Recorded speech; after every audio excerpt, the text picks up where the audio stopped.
In this video, I'm going to be reviewing the Genmitsu L8 laser engraver. This machine has a 20-watt laser diode that is capable of cutting pine wood up to 12 millimeters thick and black acrylic up to 8 millimeters thick. There's also a 40-watt version of this machine that will cut even thicker material. Now, at first glance, it might look like to some that this is just another one of those cheap open frame laser machines with a bunch of acrylic slapped on the sides and the top, but I assure you that this machine is packed full of features that you won't find on those cheaper laser engravers.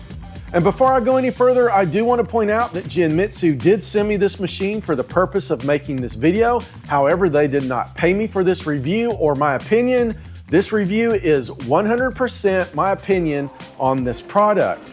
And if you decide you want to purchase one of these for yourself, I will have links down in the description of the video.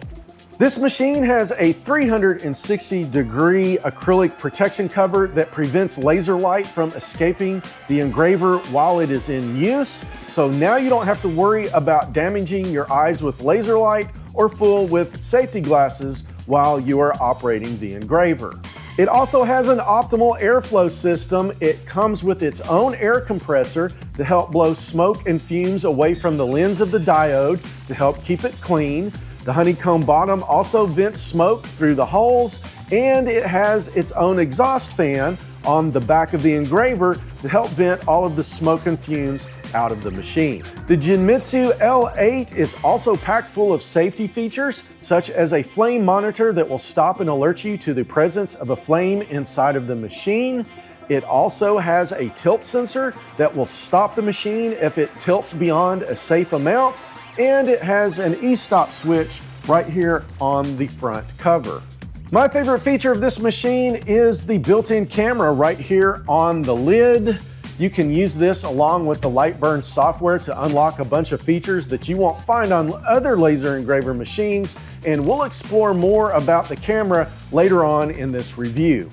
And one last thing I'd like to say about this machine is that it has a 400 millimeter by 400 millimeter cutting area, and it also has Wi-Fi connectivity. So that means it is now possible to make a wireless connection to this laser engraver. So this laser engraver is pretty much ready to use right out of the box. There's not much to assemble other than connecting a few cables and hoses.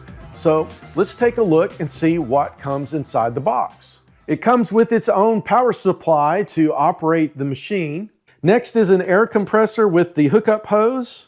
There's also a couple of USB cables. There's a micro SD card that contains trial software and also configuration files to set up the machine. There's also a piece of corrugated pipe to help vent the smoke and fumes from the exhaust fan. There's a bag with some tools and some accessories in there. It looks like it also has a replacement lens for the laser diode. It also comes with some test pieces of wood. Here's 3 pieces of plywood and 2 pieces of pine. Next is some different colored pieces of anodized aluminum. And last but not least, the user manual. Okay, so I've got this thing all set up and ready to be turned on. I have hooked up the air compressor, the air line, and the power both connect right here in the front of the laser engraver. I have also connected the 24-volt power supply. That also connects in the front of the laser engraver. And there are 2 USB cables, one for the camera and one for the laser engraver, and both of those are connected to my computer. So let's turn the power on and see what happens. First of all, you can see that the inside lights up. There are LED strips on the inside of this machine that light it up nice and bright, so it's easy to set up my work pieces and set up the machine for cutting or engraving. Also, there's an LED bar right here on the front. This is a status bar, and it will flash to let me know the status of the machine, and right now it's ready to go. It's nice and solid. That's the way you want it. But watch what happens when I open the lid. It starts to blink, so this lets me know that something is keeping the machine from running because it will not run with the lid open. And then also when I open the lid, you can probably tell it got a little bit louder. That exhaust fan is running back there in the back. Okay, and while I've got the lid open, let's take a closer look at the laser diode. You can see here there's a power bar right here When the laser is operating, this will light up to let me know what power the laser is running at. And there is also two indicator lights here. One is for the fire sensor and one is the air sensor. And you can see the air sensor is red. That is because the air compressor is not turned on. There is a knob on the front that controls the airflow. So I'm going to turn that on. And you can see as soon as the air starts to flow, that sensor turns green as well. And this air compressor is really quiet. I'm really surprised at how quiet it is. It's turned off right now. I'm going to turn it back on, and I've got my mic down here. Let's see if you can actually hear how quiet this is. And I don't know if the camera's actually picking that up, but that buzzing noise is the air compressor, and I will turn it back off. And it's really not all that loud. I thought it would be much louder than what it actually is. And I'm going to start out by engraving on a scrap piece of plywood. This is 1/8 of an inch thick, which is also 5 millimeters. And I'm just going to place it right here inside of the machine. And then I need to set the focus of the laser diode up for this piece of plywood, and that is done with this little indicator right here on the side. It's got a 3, 5, and 7 millimeter setting, and Genmitsu says use 7 millimeters for engraving.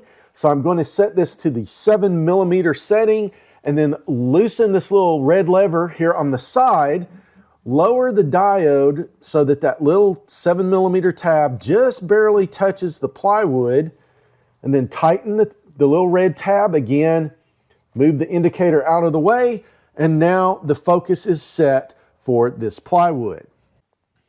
All right, so I've got the machine all set up and ready to use, and I do want to point out that I'm going to be using the 30-day free trial of Lightburn for this review.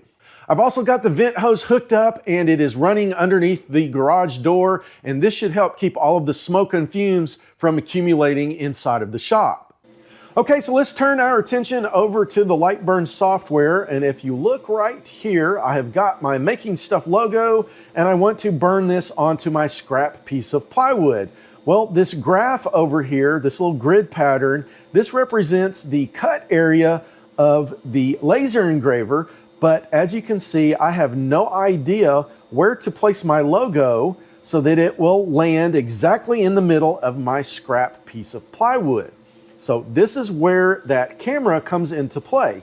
What I'm going to do now is go over here to the camera control and Lightburn and click Update Overlay. And now you can see it has taken a picture of my scrap piece of plywood sitting inside of the laser engraver right here. So now I know exactly where I need to place my logo in order to get it to burn or engrave exactly in the center of this scrap piece of plywood. Right there. So that's how this camera, that's what makes this thing so awesome, is now it just takes all of the guesswork out of trying to line up your engravings onto your wood or your workpiece, whatever it is you're trying to burn an image onto. And now that everything is set up and ready to go in here, I am going to hit start, and let's see how well it engraves on this 5 millimeter plywood.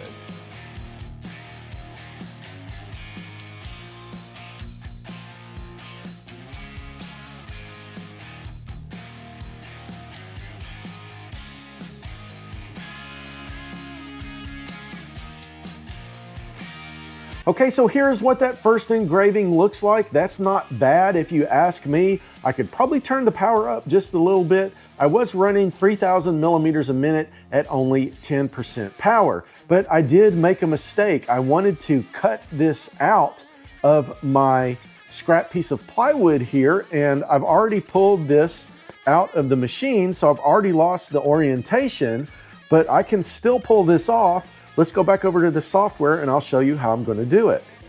So I'm back here in the software and I'm going to get rid of my Making Stuff logo, and I'm going to update the camera, and you can see right here, here's my piece of plywood with the freshly engraved Making Stuff logo. So now what I'm going to do is come over here and draw a box around the logo, and this is what I am going to cut out. And then I will just go over here to the cut, and you can see it's set at 525 millimeters at 90%. I am going to up this a little bit. I'm going to make it 500 millimeters at 100%. And then I also need to go in here and set the focus for cutting, and then I should be able to cut my logo out of that scrap piece of plywood. So if I got everything set up okay, I should cut my logo out of the center of this plywood.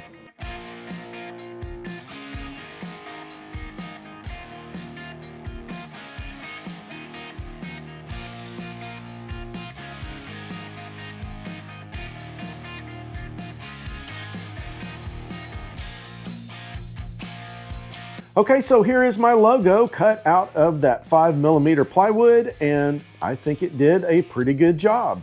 So far, we've explored using the camera to position our engravings onto our workpieces, but what if we had something on a piece of paper that we wanted to copy, because all I have to do is set it down here inside of the laser engraver, and also I have covered up the honeycomb pattern, and I will show you why here in just a second.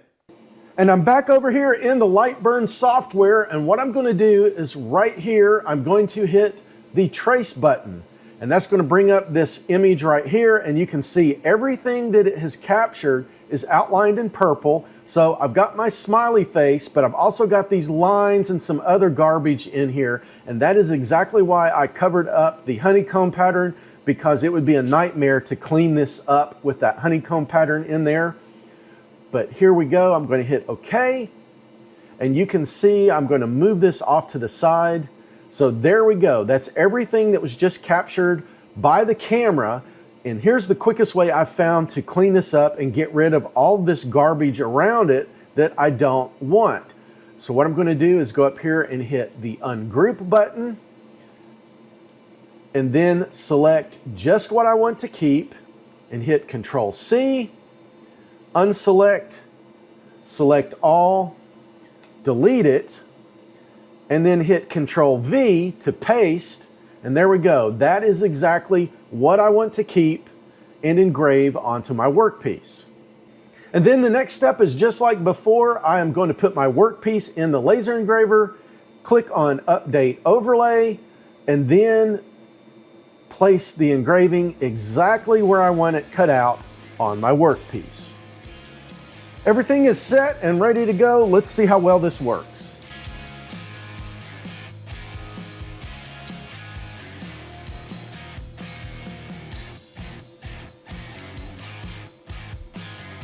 And here is the final result. Here is the smiley face that I just cut out based off of that drawing. Looks like I got a perfect copy. So next I would like to try some anodized aluminum. These are some little anodized aluminum sheets that I bought on Amazon, and the machine also came with a few samples of these. And with my old open frame laser diode machine, I made some business cards out of this aluminum, and I had to make this jig to hold the cards in place so that I could get them perfectly aligned every time. Well, that is not the case now, because I've got this built-in camera on this machine, so I should be able to line it up perfect every time. And as you can see here, I've got my Making Stuff business card logo, and I have updated the overlay, so I can just drag this over here on top of my little piece of anodized aluminum and get it set up perfect. And now I should be able to make a perfectly sized business card.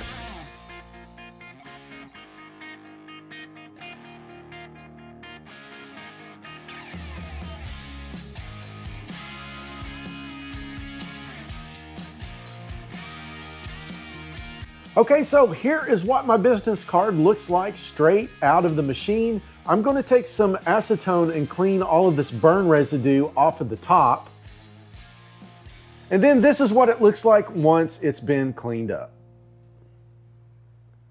Okay, so let's move on to something different. Genmitsu claims this engraver will cut 12mm pine wood in a single pass. Well, I've gone around the shop, and the only thing I can find is this 1/2-inch pine board, and it is 13mm thick, which is 1 millimeter thicker than what they claim this machine will cut in a single pass. Let's put it in there and see how well it will work.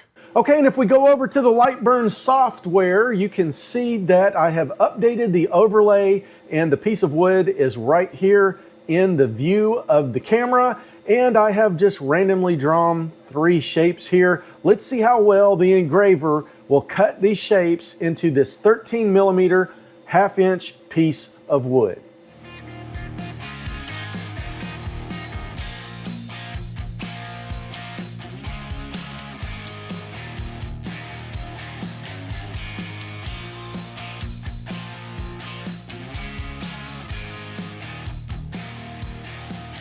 Okay, so here's that 13 millimeter piece of wood after we tried to cut these shapes out with the engraver. And remember, this is 1 millimeter thicker than the maximum. And if we flip it over, you can see it pretty much went all the way through except for just a few spots. Right here on the square seems to be the worst spot right there. But for the most part, you know, if I had to, I could make this work. And possibly I could slow the machine down just a little bit and it might punch all the way through. But like I said, I believe these would work. Yeah, if I just push on these, they'll pop right out. So there is what that shape looks like. I don't know if that square is going to come out, but the triangle did. But with that right there, let's see, maybe I can punch it out a little. Yeah, I think it's gonna come out.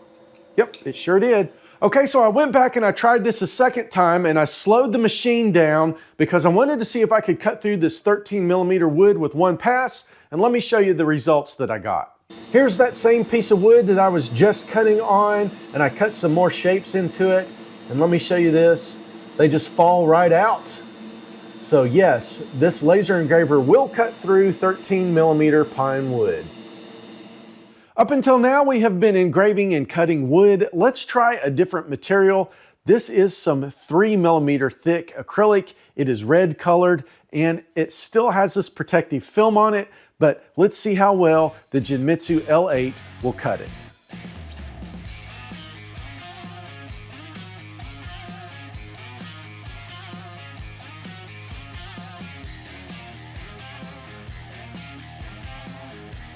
Okay, so here are the letters I just cut out on the 3 millimeter acrylic, and it did a pretty good job. There's just one thing that I want to point out. It's like right here, you can see it on the bottom of the letter B's, also right here on the C, maybe right here on the S, there on the U. This is where the laser is piercing through the plastic at first, and it's making this little spot on here like it's blowing through there or something. I don't know if I've got the laser set too hot, if there's something wrong with this acrylic, but for some reason, other than that, it did a pretty good job of cutting.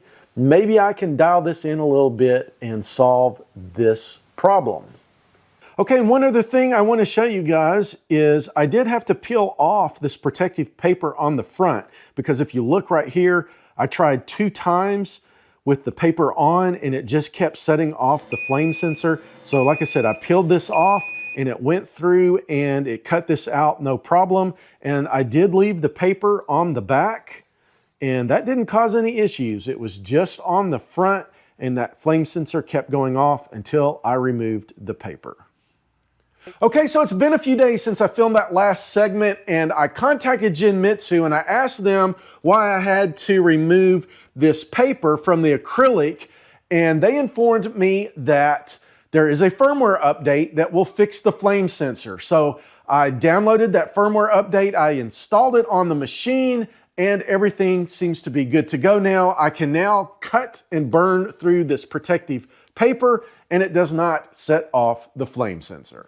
And here is another neat little feature of the Genmitsu L8. It has these little folding legs in each corner of the machine, so I can raise the machine up and lower these legs like so. And now it's possible to engrave on thicker objects such as this 4x4. That would not have been possible had I not extended those legs.